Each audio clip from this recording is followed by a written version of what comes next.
I'm Elizabeth Muller, and today I'm going to teach you how to make some Cuban style picadillo.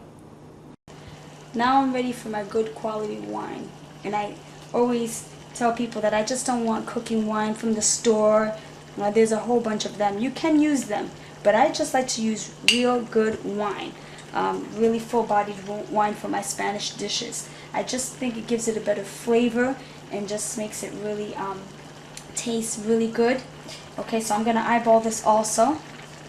I'm just going to place it in like that, and I'm going to stir it in there.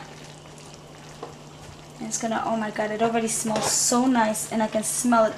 The red wine, you see, when it's really full bodied like that, it gives it just it just makes it smell so good and taste good later on. It's going to be delicious. And my arm is getting a serious workout here. If you stir hard enough and you stir, you're going to have some beautiful arms in cooking. Because I tell you.